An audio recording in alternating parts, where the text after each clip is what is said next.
La vie du chrétien ne consiste pas à vivre des aspects particuliers de la vie de Christ. C'est la vie même de Christ qui reproduit en nous. C'est par lui que vous êtes en Jésus-Christ, lequel par Dieu a été fait pour nous sagesse, justice et sanctification et rédemption. 1 Corinthiens 1,30. La conception courante que l'on se fait de la sanctification, c'est que toutes les parties de notre vie doivent être saintes. Mais la sanctification, ce n'est pas cela. Cet aspect, c'est uniquement le fruit de la sanctification. La sanctification, c'est Christ. Lorsque nous sommes conscients de notre orgueil, nous pensons que l'humilité pourrait répondre à notre besoin. Cependant, la solution à l'orgueil, ce n'est pas l'humilité, c'est Christ.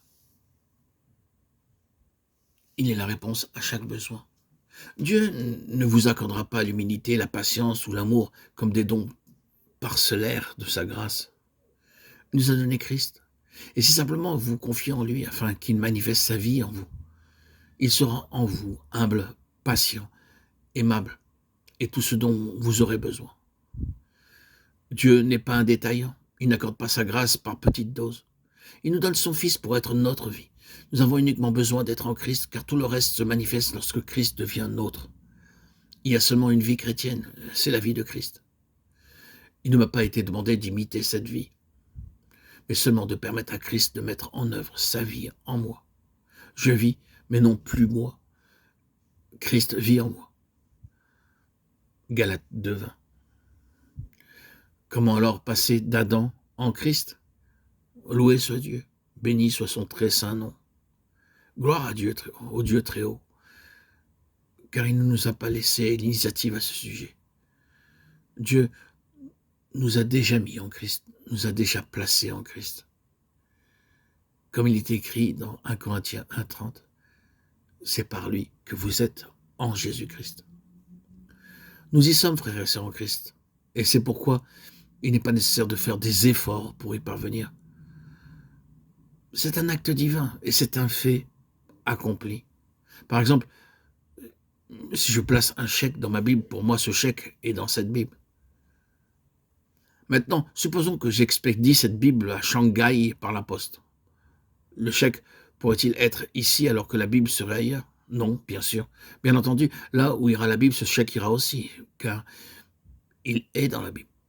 C'est par lui que vous êtes en Jésus-Christ. Dieu nous a placés en Christ et en agissant à l'égard de Christ, Dieu a agi aussi à l'égard de toute la race. Notre destinée est liée à la sienne.